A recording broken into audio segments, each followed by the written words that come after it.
Hello, everybody, and welcome back to my channel.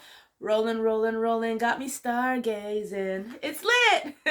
It's me, your hostess, Lady C, and I'm back with another explained episode.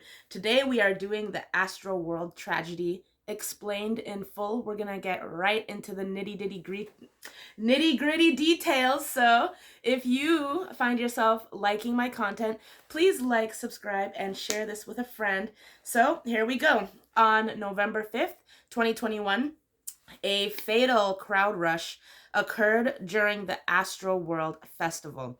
So this was hosted by the infamous Travis Scott at the NRG Park in Houston, Texas. Let me tell you, this was not a good day in music history. 8 people were pronounced dead on this date and 2 more in hospital.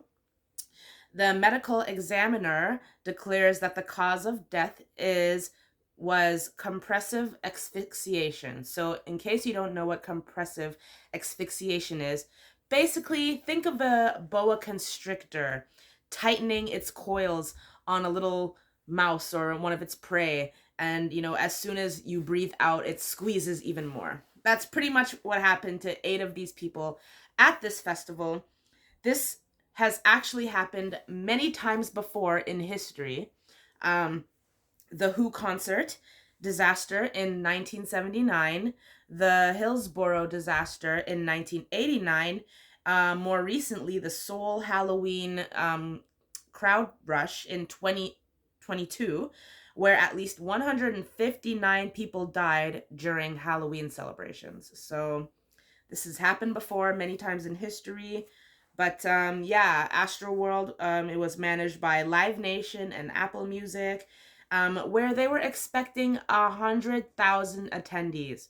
But of course, fire hazard, so it was cut down to about 50,000. And get this, only about 37,000 of those concert goers actually paid to get in. The rest basically bum rushed their way into the stadium. So you guys, this tragedy is so unique because honestly, it's just been disastrous from the morning. So it wasn't even like, okay, 9 o'clock hit, people died. No, this was a disaster from 5 a.m. in the morning, and we're going to go through the timeline of exactly what happened. So 5 a.m., fans were literally lined up around the entire perimeter of the Astroworld Festival. So we have some die-hard Travis Scott fans, okay? 7 a.m., the HFD, Houston Fire Department, they set up perimeters, okay? Proper perimeters. At 8:15, the fire department, they received a call from the police basically requesting riot gear due to a crowd's behavior. This was already at 8:15 in the morning. Like, are you kidding me? So 9 a.m. now, trash was being thrown around and people were crowd surfing. Okay. 10 a.m., a COVID-19 site was obstructed and breached. And basically, there was a security guard that we were down a security guard. The crowd was pulling down barricades, and fireworks were going off, and yeah, by noon, lunchtime, staff had lost complete control, okay? Barricades were completely broken down, the VIP was completely shut down, and about 200 fans broke through the VIP, and guards saw lots of drugs and alcohol pass through. They were able to pat down a few people, but yeah, it was getting pretty rowdy from lunchtime, from 12 noon. So about 3 p.m. now, we have medics treating a bunch of overdoses, and basically the conditions were getting dangerous as 50 plus injuries were already reported. 50 plus, okay? By 4 p.m., another 150 fans broke down another gate. So you can see Travis Scott fans are super diehard, and this concert was already out of control from jump. Okay? So now 5 p.m., this is 12 hours later, 5 p.m., it was said that Chief Finner and Scott's security manager, Michael Brown, they had gotten together in a room to discuss, the concert, but apparently nothing was discussed um, concerning people's safety and the injuries. All that was pretty much discussed was what was going to happen and best wishes for Travis Scott. That's it. Best wishes. So, 7 p.m. now. We're getting down to it. 100 plus people were rushing the VIP gate. So, another 100 people rushed the VIP gate. So, when I say rushed, it means they're rushing towards the stage, okay? People were getting pressed up against barricades. Security was lifting up fans over the barricades so they wouldn't suffer from the compressive asphyxiation and die, basically. And breathing just became more and more difficult. All right, so now 9 p.m. Here is where it started. This is the start of the human crush. So Travis Scott was supposed to perform at 8:45 p.m. He did not even show up on stage until 9:02 p.m. And just the sight of him caused a huge human rush. He started his set at 9:06, and that's when everyone started rushing towards the stage, okay? So a human crush. So basically what that means, so there's crowd collapses and human crushes. They are catastrophic incidents that can occur when a body of peoples become dangerously overcrowded, okay? I've actually had an experience with this, not to the degree of these people, but the 2019 Raptors parade shooting. So, my spouse and I, we went to downtown core of Toronto and we basically followed the Raptors parade. There was about 6 tour buses or whatever you call those Greyhound buses with a bunch of stars on top of them. We had Van Vliet, Drake, Laurie, Siakam. They were all on top of these buses, and like huge crowds were surrounded these buses. The buses, the Raptors, they were supposed to make their way to a square in Toronto. I believe it's Dundas Square. But just like Travis Scott, how he started late, the buses were coming late. So somebody got upset and they shot off a gun. I was nowhere near the gun, nor did I hear it ring off. But I was standing by a little cafe and I looked to my right and all I see was a herd of people basically charging towards me and where people were standing at this little cafe having their tea. So a whole bunch of people basically crowd surfed the area. I got trampled over. I hurt my ankle. That was my one and only experience I've had with this human crush or the crowd crushes. So that was actually a pretty scary experience. Again, I didn't go through this to the degree that the people at the Travis Scott concert did. And my heart goes out to all of the victims and their families. So now we're at 9 p.m. The show started. We have a big surge of people rushing the stage. We have people in panic. Exits were obstructed. People who wanted to leave couldn't because the exits were obstructed. We have a bunch of injuries. And by now, Travis Scott has started his second song, okay? Now, by 9:11 p.m., police reported that the main stage has been compromised. So they used their helicopters to investigate what was going on in the crowd. And by now, people were screaming for help. But if you've seen the layout of the show, you definitely wouldn't be able to hear those people's screams for help. Like, just with all the crazy lights and the fanciness of all the shows and the pyrotechnics and the crowd, this little quadrant of people were actually starting to scream, help, help. But of course, no one could hear their cries, right? So one person died from falling under a mass of people. Rest in peace. What a way to go. Terrible way to die. Terrible. 3 others were seen unconscious in a pile of fans. That is so... I don't want to picture that. That is so crazy to picture. One passed away, and he died a hero as he attempted to save 2 women's lives, 2 younger girls' lives. So, by 9:23 p.m. now, we have people screaming out at Travis to stop the show, just stop. 9:24, he continued on to his next song. 9:27, Travis paused and the crowd chanted his name. Travis, Travis, Travis. All he did was stop and say, make noise for my boy right there, hanging from the tree over there. And then he told everyone to wave their middle fingers because they were ready to rage. This is from the artist on stage while all of this travesty is going on, okay? He continued his set, all right? 9:30 p.m. An ambulance removed someone who was lying unconscious. Travis Scott noticed, and he says, "What the hell is that? What the F is that?" He stopped again. His entourage came up on stage, whispered a little bit of something in his ear. We don't know what was whispered in his ear. The man continued his show once again. Middle fingers up, everybody, let's go. He's screaming out in the crowd. The show goes on. Okay? So by 9:34 p.m., we have a man and a woman who literally was climbing the media tower, climbing up to the person who was doing the camera and begging them to stop filming, stop. They did not listen to the man and the woman, okay?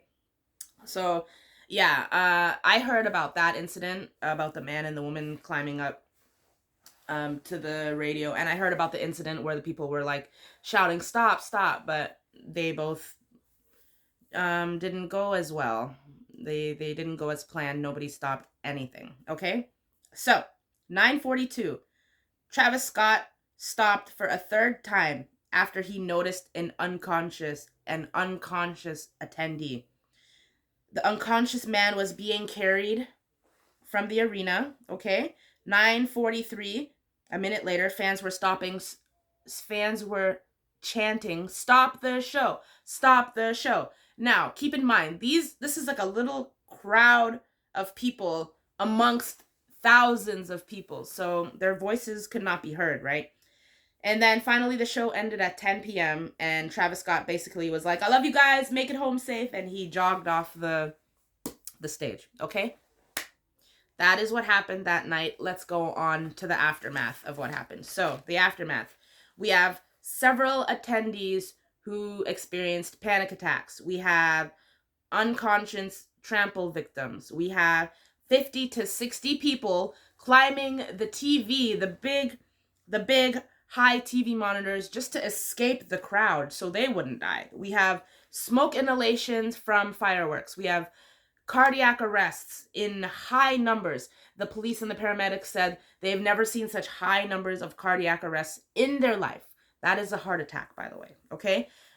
We had several people who they've had to administer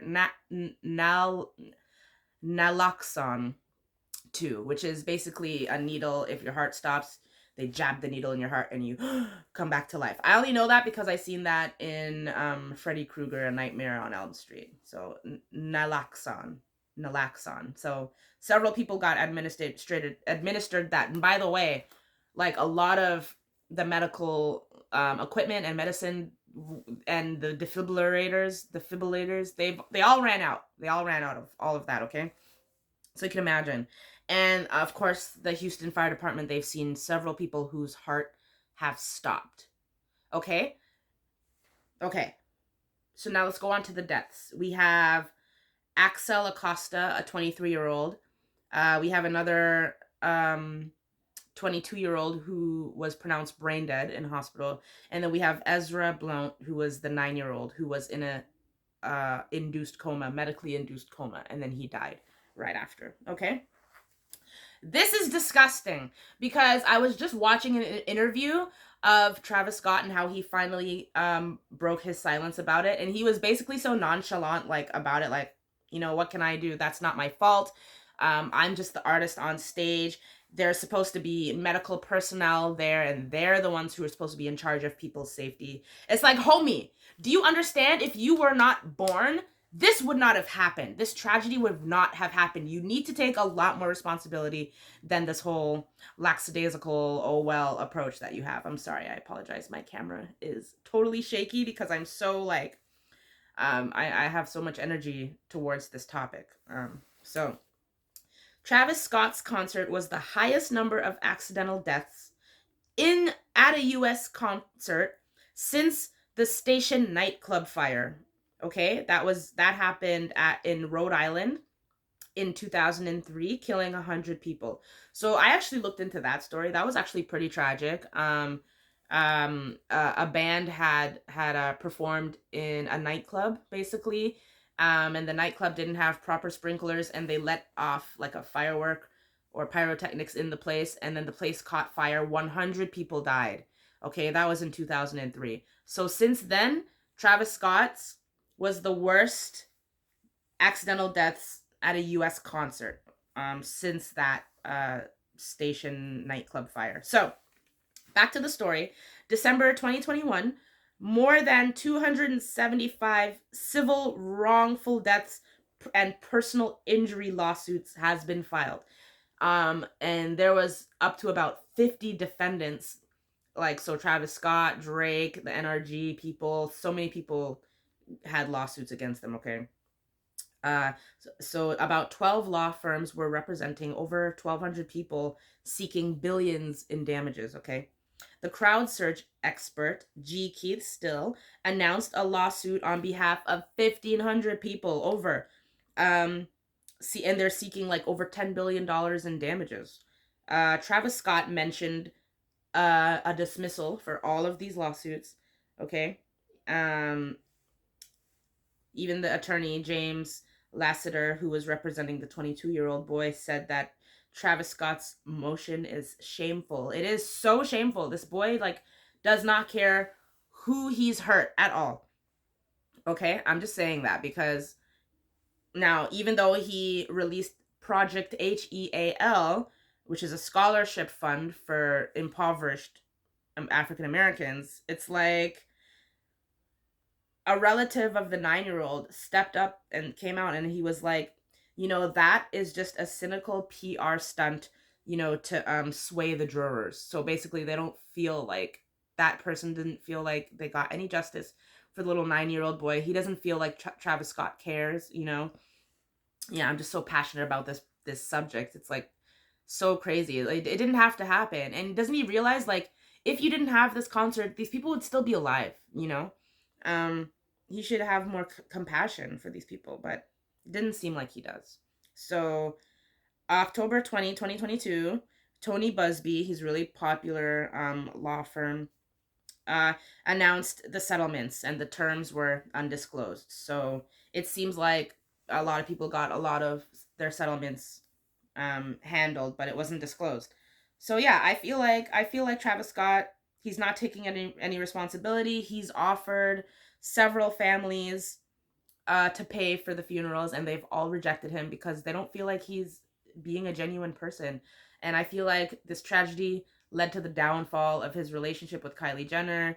And I personally, I should be muting Travis Scott, but I still listen to ASTROWORLD. It's such a great album, but this was just such a terrible tragedy and it should not have happened. So that is basically the ASTROWORLD tragedy explained. Please stick around if you love TV shows, music, relationships, and all of the drama that comes with that. I think I'm going to get a little bit more into celebrity gossip because I love gossiping. I love the tea. So stick around for that. I have so much more coming for you guys. Peace and love. Bye.